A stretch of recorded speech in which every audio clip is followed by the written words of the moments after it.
Hey guys, welcome to our little talk. We are talking about something that has been top of mind for therapists, and I think slowly it's becoming top of mind for the general population as well. We're just here to debunk and educate the general public on some hot topics like flexibility versus mobility, when you should do it, what is it, what's the difference, and we are talking from our respective professions. So my name is Dre. I'm an osteopathic manual practitioner and an RMT, and I work here at Integra Health Center. And my name is Dr. Izzy Socci, and I'm a chiropractor who also works alongside Dre at Integra Health. Yay. Here we go. Next slide. So, on the agenda today, as Dre noted earlier, we're going to talk a little bit about what flexibility actually is, what mobility actually is. A lot of people use them cohesively, and they should be, but they mean different things.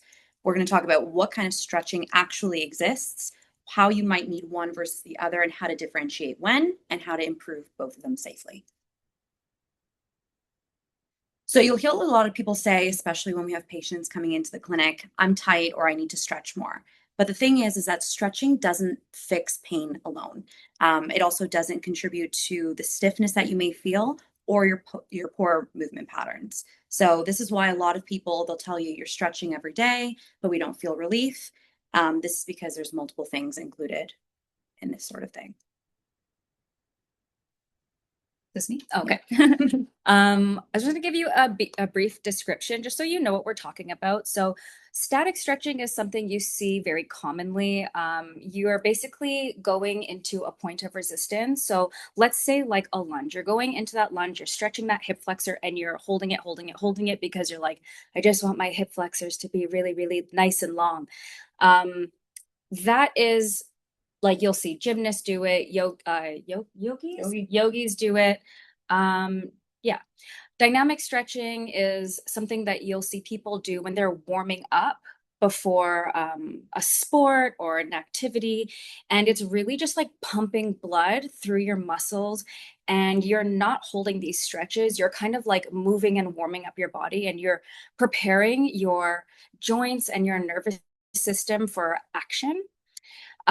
Active stretching is something that we'll probably talk a little bit more about. So, active stretching, we're using a combination of stretch and flexibility to improve the overall mobility of a joint. It is a lot more subtler, and it takes a little bit of concentration. I think it was probably one of the less fun ones, also because people are quite uneducated about it. Because I don't think people are talking about active stretching in this point in time because a lot of things like food fads, fashion fads. We also have health fads, and health fads have included a lot of like static stretching and dynamic, but active stretching is something we're going to talk about a little bit more. So when we look at flexibility versus mobility, it's important to define which each of them are so that we can use it correspondingly in treatment, but also day-to-day life. So when you think of flexibility, you think of how far that muscle can be lengthened. We're going from a shorter point of that muscle and lengthening it so it can stretch. That can be passive. That's usually muscle focused itself, so it's not joint related. It can be improved by that static stretching that Dre just talked about, so a sustained hold to the actual muscle under tension. So, for example, like when Dre was talking about the lunge, if you are kind of just relaxing, standing up, kind of going forward, especially if one of your practitioners were to ask you to kind of go into different ranges of motion, when you were to lean forward, bend, and kind of touch your toes, that's also simultaneously showing your flexibility. So you're very relaxed, you're not actively kind of participating in any other sort of motion, but it's just lengthening that actual muscle.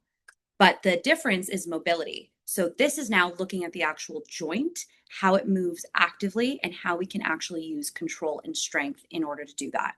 So typically with mobility, we're looking at the joint comboed with the muscle as well as the nervous system intervention. We're looking at strength, the way that you have coordination within that joint, as well as the control and adaptability of it. So, for example, if you were to kind of go into a deep squat while you're at the gym or while you're showing a practitioner, we want to kind of make sure that the joints are moving freely, cohesively, and properly in that movement, and they're comfortable and controlled.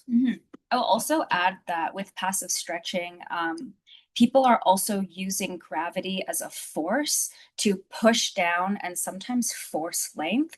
And mobility, you can kind of contrast it where you are able to actually move freely without that force of gravity, or like weight bearing down.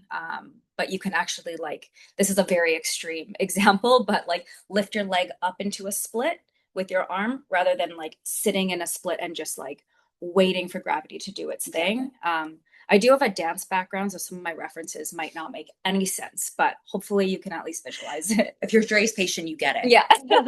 But I think the important thing to note here is also you can't have one thing really exist without the other, especially mobility for flexibility, because they're stepping stones. So flexibility is going to be that range that you can kind of go into, but then mobility will be the control and the fine tuning of that range. Like the strength to support that joint doing it. So Yeah. what I see in a lot of my patients, especially those that are very like lax in their ligaments, they have a lot of this like flexibility, but they don't really have the control. And I always say, I have a suspicion that the difference between what you can force versus what you can do, that difference is your capacity for injury, especially if you're a dynamic mover.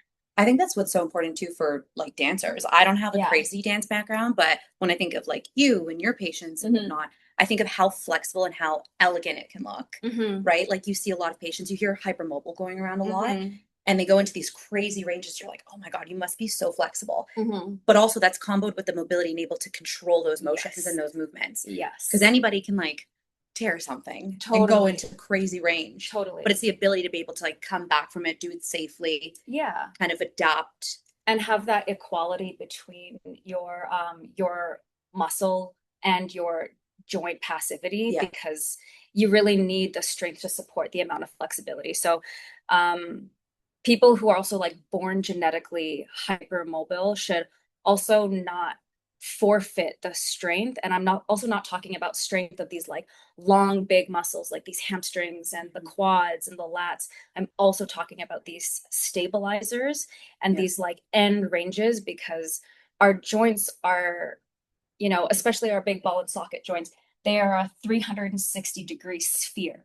So you have to be able to look at your joint and being able to move it in all the directions that the way that it's shaped allows. And not a lot of us do that, myself included. So yeah, and there's like risk involved with that too, because like Dre was saying with the joint specifically, but then if you talk about like the muscles that are attaching into those joints as well, if you look at like an elastic versus a muscle, like a sarcomere and then tendons and everything that you were kind of going to be talking about later on, an elastic will regain its shape. So if like you were to stretch an elastic over time, it'll go back. But with muscle being viscoelastic, essentially, it kind of adapts under that pressural change and that stretch. So that time and time and time, if you were to stretch daily, it's adapting to that stretch and it's not going back to what it was. 100%. So that's how we build. That's how you become more flexible. There's research that even suggests like 10 to 20 minutes of stretching a day for 20 days will give you that freer flexibility. So, and you don't want to abuse that too much, because if you are someone who's hypermobile or you're part of a sport that requires a lot of flexibility, even like martial art. While she was saying that muscles are like elastic bands, ligaments are even worse. Ligaments are like plastic bags. So yes, they have elasticity, but they don't recoil once they've been stretched. So if you are someone who's been stretching your hip flexor because you saw on some like infograph on Instagram that hip flexors tightness is responsible for lower back pain. Okay, there's like so much nuance to that statement, but if you're doing that same stretch and you are not doing anything to stabilize those joints, and you have bypassed all these levels of protection, so like fascia, neuromuscular junction, tendons, and now you're hanging on the ligaments, and you are down to a ligamentous level and you're stretching it, you won't actually get that ligamentous integrity back after that. So things like sprains, we really have to rely on our muscles to keep our joints together. So I want people to be really educated on how they stretch. Or else you might just be causing your body like permanent damage. So yeah. Muscle repair is 8 weeks, ligament repair is 8 months. So Oof, oof. it's important to know. That's why you talk to Yeah. professionals. Uh, okay, great. So what does that mean for me? It really does depend. It really does depend. It depends on what your goals are. So, okay. Oh, I could write a dissertation on this. Okay, so it depends on what your goals are. If you're someone who, let's say you're really tight, you're a desk jockey, you don't really move that much, I would suggest, yeah, maybe some passive stretching. If you're someone who, let's use my patient X. Let's say patient X comes in, his whole right side is always an issue. And we treat from like the mid back all the way down to his ankle. And he feels great after the treatment, but he keeps coming in with the same thing. This is a real patient of mine. And I basically stopped the treatment halfway through and I said, let's go to the gym. I want to test if you have strength to hold your body together because I can basically line you up, but you need to have the ability to hold the treatment. So we were going through some balancing exercises. I was testing out his muscle control on his right side, and it was just really not even firing up into his brain. So we were adding some strengthening, and I found that that actually stabilized him more and that we are able to move him. We were able to space out the treatments, which was great. But we were able to also, like, you know, prevent things down the line like knee replacements, hip replacements, because we're able to keep his body in line and that things aren't shifting around. Um, for someone who's a high level athlete and say, I don't know, you're going to the Olympics for jujitsu or you're a hockey player and you want your middle splits, that's where active stretching and mobility is going to come into play because we have a specific goal that you want to reach. And now we're going to actually have to train your muscles. And even more than train your muscles, we have to train your nervous system to be able to relax in an elongated position. Yeah. I feel like I'm talking over my own slide. Let me just see the next slide and let's just see what I said. Also, brief pause in this presentation. If anybody has any questions along the way, please feel free to put them in our chat. We will get to them 100% at the end. Yeah. Oh yeah, there we go. See, look, I already know my shit. Okay, that's great. Yeah, so I would say it depends on what you want to work on. If you are just kind of like a 9 to 5 girly or guy and you just want to feel good in your body, you will probably need a combination of passive stretching, mobility. Everyone needs dynamic stretching before, or like dynamic movement before any type of sport or workout. If you are someone who's recovering from an injury, this is very important. So there is basically like, so it's your injury level and you want to get back to activity in your sport. You're going to go to physio and you're going to get some like prescribed exercise. But before you want to end it and then you want to go tear it at your sport, you need something to keep you together and still progress you forward to prevent further injuries. You are also still needing to retrain your body 100%. to move. And I really, really believe that active stretching to achieve mobility is that solution. Yep. Well, you need to stay safe too. Yeah. Right? Like you want to feel safe. I think a lot of people, when they return to activity, the first question is, well, what if I hurt myself again? Like, how do I know if I'm doing something and it's going to make it worse? And that's where that gradual sort of like onset of bringing new things in, adaptability, that dynamic stretch. Yeah. What can your body actually handle versus going back to activity that maybe you were fine with like several weeks prior, but then you had an injury or you had a surgery, right? Like a lot of immobilization is like a huge factor, like going back to activity. So and huge points. And compensation as well. Like, you know, I'll bring it to an injury I had in 2019 on my right hip. And now I only do my dominant leg is my left leg. And I've been retraining my right leg to move like my left leg. And it's been really small, incremental mobility sessions that I do on myself to calm the nervous system. The body is so smart and it is so adaptable. So you have many muscles and systems that your body relies on to keep yourself functional. Maybe not functional. It can do things even if it's dysfunctional, and that's really cool. But if you're someone who has always suffered like, oh, my hamstrings are really tight, my hamstrings really tight, and you've been stretching and stretching and stretching, I don't actually think your hamstrings are tight. I think you have neural tension. I think that your long muscles are gripping to keep your femur into that pelvis because these small muscles around the hip are not doing what they're supposed to be doing. Yeah. Um, and as a fun story, I remember trying to stretch my hamstring. I stretched it for a year nonstop, trying to get my split back. And I was like, okay, well, this isn't working. I put a band around my hips and I started doing some bent over hip abduction with just my right side to just start on that glute medius, Yes. just Yeah. trying things. I took it off and I slid right into my right split. Yeah. After one round of that. 1 year versus 1 round. Yeah.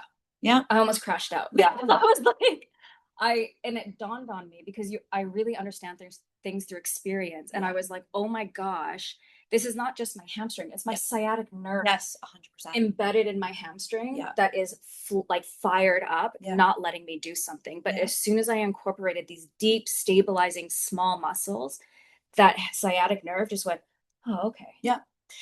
I think that there's this like knowledge or this belief that people are like, well, if my knee hurts, it has to be my knee. Yeah. If my hip hurts, it has to be my hip. Yeah. If my back hurts, it's my back. Yeah. But I know Dre is similar to me in the sense that it's like we want to look at the whole picture. Yeah. There's so many kinetic chains. There's posterior lines, anterior lines, lateral lines. Like there's so many different ways to look at a body. And I think what I try to teach with my patients, and I know you do this for a fact, is when you're thinking about your body, when you're even thinking of like the mechanism that could have caused an injury, whether you know it or you don't, look around. What's not functioning correctly? What's not firing correctly? Is your knee hurting, or is it your hip mobility, or is it your ankle, or is it something else like happening in the surrounding region that's not allowing the thing that you're feeling pain in to function and it's non-optimal? So I think that's a great point. I think when you work on things surrounding structure, stabilizing it, keeping it strong, strengthening, lengthening, whatever you need to do to kind of help the other mechanics of the body, I think those are like big things to look at, big ticket pieces. For sure. Yeah. For sure. In osteo school, we had this saying that it's not the knee. Yeah. Yeah. Wait, what? Like above and below? No, it was like, it's not the knee unless it's the knee, which means like if you go through the range of motion that the knee does, which is flexion extension, you ask a patient to do that and they're like, how does it feel? It's fine. Like, okay, well, it's not the knee. It's usually never the knee. Usually never the knee. Unless you tear something, it's usually never Yeah. the knee. It's like, you have these bones that make up joints. So you have to look at those bones and what they're doing and where they're lying and why they lie that way. Yeah. So, yeah. That's cool.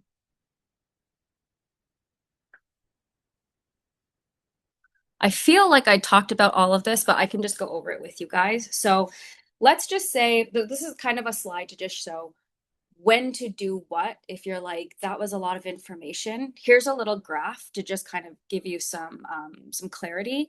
So if you're sore after a really hard workout, you can use static stretching. Static stretching is great to move kind of like excess cellular gunk that gets built up under a lot of physical and mechanical stress. You obviously want to do this when you're warm. Do never, never, ever stretch cold. It is just so hard on your nervous system. With static stretching, there is a positive feedback loop through the Golgi tendon organs. And that process, the Golgi tendon organ is in your musculotendinous junction. So that is the point where the muscle starts to change into the tendon. And that transition point is where the cells change. And that's where the GTO is located.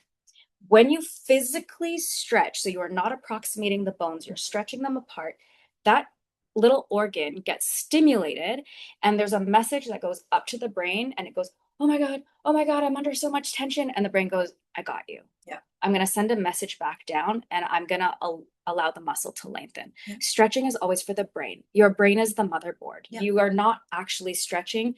You are igniting this GTO. That cycle for that thing to happen once is 30 seconds. So you cannot stretch less than 30 seconds for one body part because nothing will happen. Right?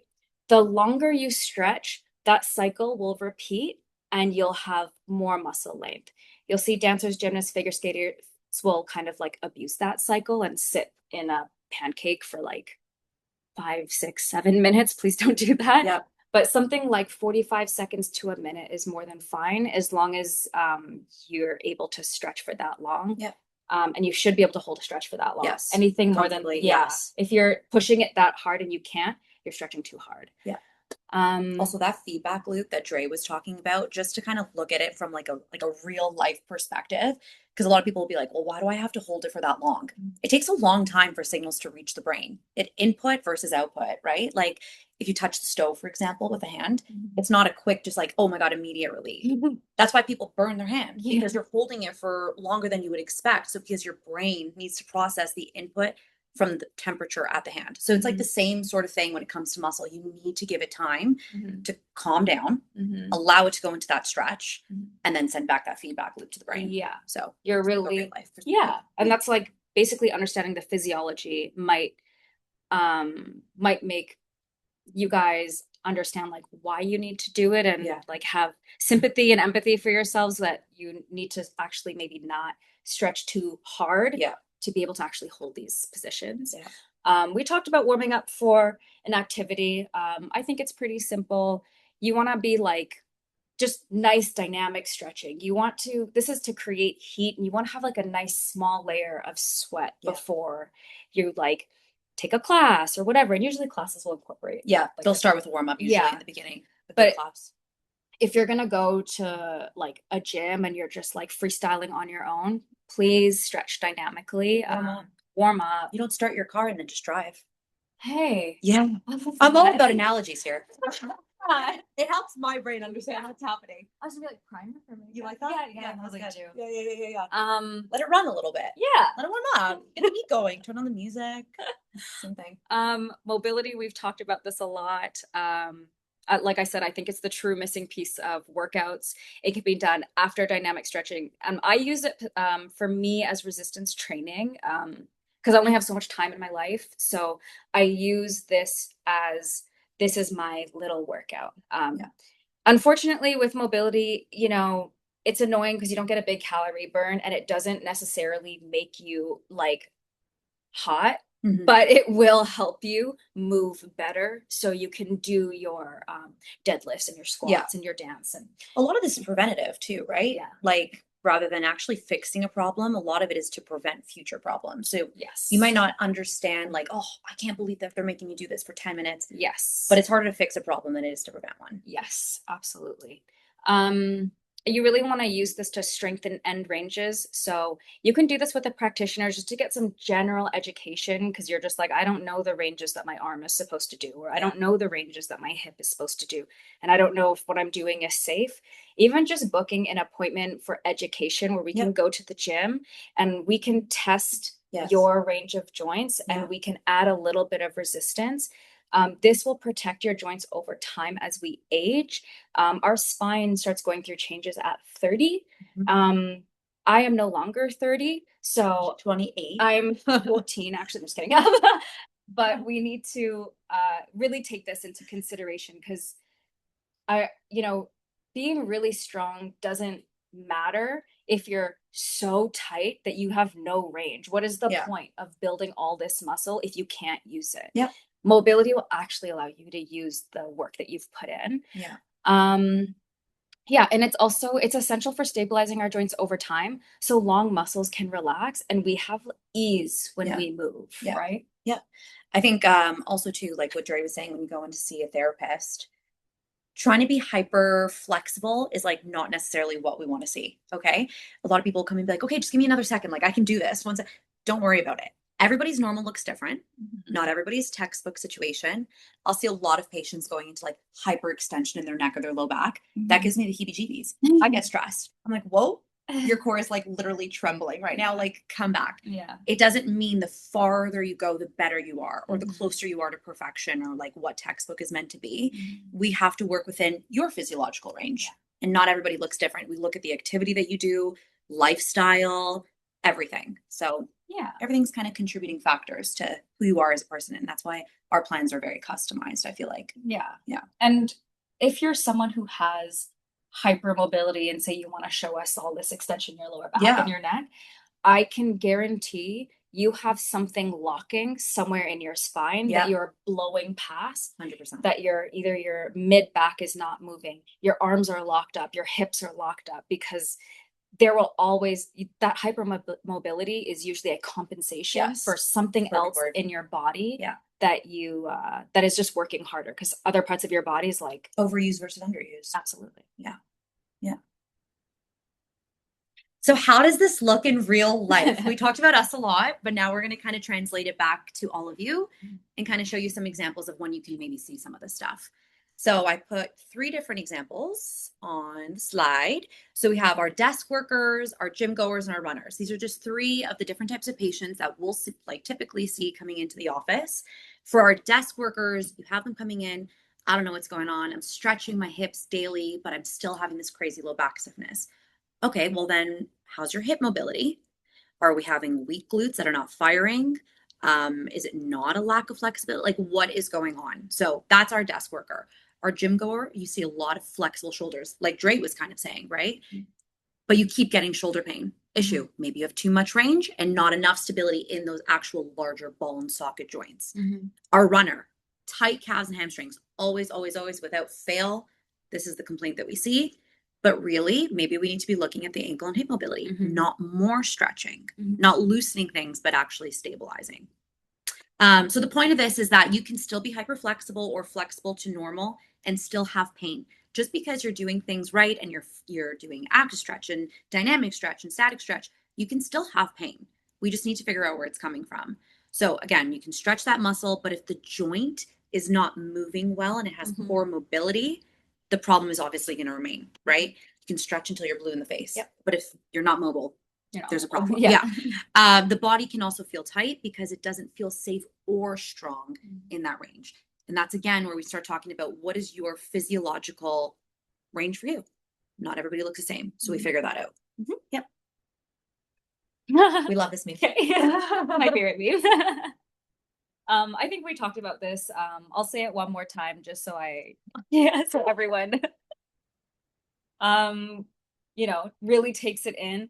Why do I want to scream this from the rooftops? Mobility training is the missing piece of the injury prevention puzzle. Let me explain. um, yeah, we were just basically talking about how these long muscles will not relax unless that joint feels safe, unless the nervous system trusts the ability to move in that plane. So we really need to take these slow, incremental movements with a therapist, and then you can run with it on your own. 100%. As soon as it's integrated into like your exercise regime, this actually helps your body recover from injuries and hopefully prevents them from injuries. Yeah.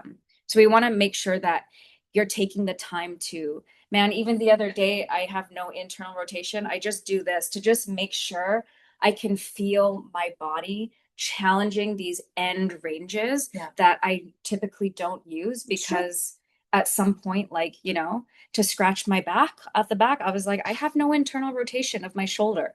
And this is a ball and socket joint and it needs to move in all of these directions. So that is why I scream it from the rooftops. Okay. I think we've covered all of this. We just talk on a whim quite a bit. Yeah. But all of this is written down just in case you need the reminder. We're talking about dynamic movements, which are multi-axial joints, which basically means these joints move in many ranges of motions in many axes and planes. We're talking about neural tension, which is really calming the nervous system so your body feels safe to move. We're talking about when stretching isn't cutting it because you can stretch and it can be a waste of time, and we don't want you guys to waste your time. And we are just driving this home that this is the link between post-injury or hopefully injury prevention to doing superhuman things like sports. Kind of just going based off of what Dre was saying, we were talking about the stepping stone earlier. Flexibility gains are only ever temporary unless they are paired with that mobility work. So it's important, like with what you're saying, post-injury or post-surgery, 100%. If that muscle length is genuinely limited, maybe you can't get that flexibility, but we can work on the mobility and repair that. That prolonged immobilization that you see a long time, if you're sitting for long periods of time, if you had an injury, if you were on bed rest, whatever. And also to reduce muscle tone and tension. That's the biggest thing that we need for that. So again, my personal favorite, sorry, is the hip flexors, shortened from prolonged sitting. It's probably my biggest complaint in the office. And they just want to stretch it. And they just want to stretch it and stretch it. And it's like, it is possible that your hip flexors are short. Yes. And they're weak.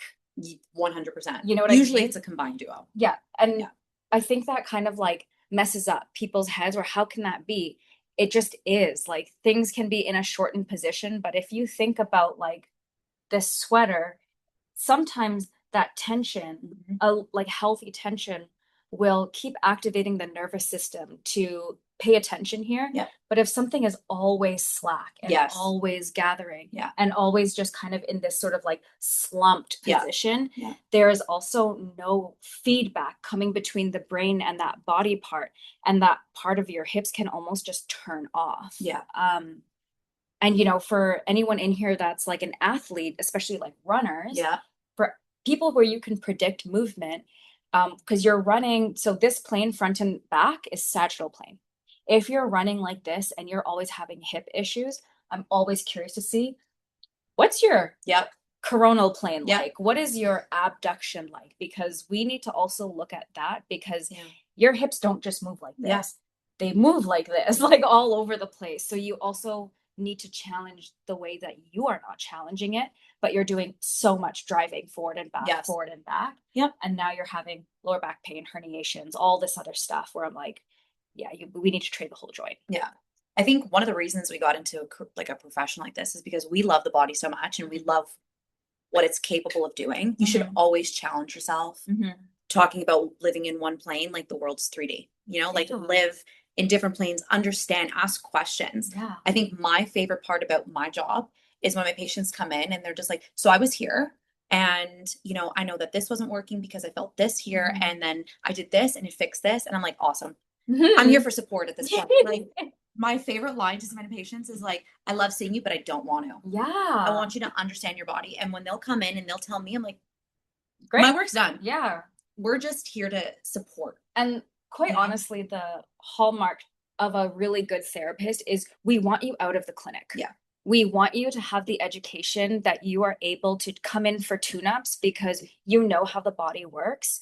And that's why in the past maybe year and a half, I've been doing less hands-on treatment to get you guys in the gym. And like, what's not working in your body? Because I don't want to be on a hamster wheel. And I don't want you guys to be on a hamster wheel of being like, oh, it went out, come back in. Oh, it went out 1 week later. And it's like, no, we need to give you some education on like how we can improve your quality of life, especially over time. Things happen, right? Like I need treatment between 3 to 6 weeks.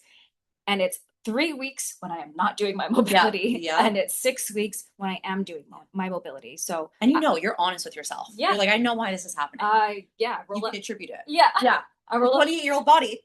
Exactly. So limber. But when I roll up to my practitioner with my head down, I'm like, it's been 3 weeks. I didn't do what I just want to hear it. I already know what I know. The tune-ups are normal. That is a totally normal thing. But injuries happen too. Like you could be doing everything right and something can just happen. It's winter season, shoveling, ski injuries, walking, almost took a wipeout here today. Twice. So to make it to this talk. But, you know, things do happen. But preventative measures are so, so important. And understand, like, I think the goal is that we want everyone to understand their body because it's so unique and it can handle so much more than you think. It can. So that's our sappiness for the day. Okay, just to wrap everything up, our approaches to care, we kind of discussed like what, you know, things you can look for. But from a chiropractic perspective, I personally look at the joint mechanics of the body. So I'm looking at that mobility. I'm looking at neural system input, huge. Nervous system is massive when it comes to how everything's working. We've talked about this, I think, a lot during this conversation. And obviously improving that joint motion and coordination. My focus, it's very similar to chiro, but how I'm a little bit different. Actually, maybe even not. I look at things from superficial, intermediate, deep, and I'm pretty sure you do too. Yeah. I look at the entire body Yeah. from the crown of the head Yeah. all the way down, and I look at the compensations Yes. because the knee's not the knee unless it's the knee. And if your hip is way raised high and your knee is coming in towards your other knee, Yes. then I'm just like, oh, we got a hip issue, and that's what's messing up your knee. So Yes. I look at that, and now I am doing a lot more gym stuff Yeah. to make sure that I keep maybe like 10 minutes to actually test Yeah. what your body can do, and how we can improve it. So Yeah. I also work on visceral structures as well. Very rarely, but sometimes people will have like a stomach bug or they'll throw up or something, and then they'll get right hip pain or left hip pain. And I'm like, what happened Yeah. between like the last So you few can months? relate it to like a part of the body, even though the visceral structure is like not what you're focusing on. Yeah, Yeah. or yeah, because the way that the viscera and the somatic tissue Yeah. are connected is through the nervous system. Yeah. So the way that those nerves are coming back into Yeah. the spine, Yeah. it comes back into the same segment. Yeah. And so sometimes you'll just randomly have lower back pain. You're like, oh, but I did throw up 2 days Yeah. ago. Yeah. And I'm like, okay, well, that was the injury. Yeah. 100%. And now coming back into the spine, now we have a spine injury, Yeah. right? So I take an approach like that as well. I think if you have a practitioner that's looking at the one part that you complain about, you're probably going to the wrong practitioner. And I think if you're not doing test and retest before and after treatment, that's another problem. We need data results Yeah. to know if the treatment is working for you. We want you to feel better more than you want to feel better. So we need to also know that our approach is working. Our egos are on the line here as practitioners, okay? I'm just kidding.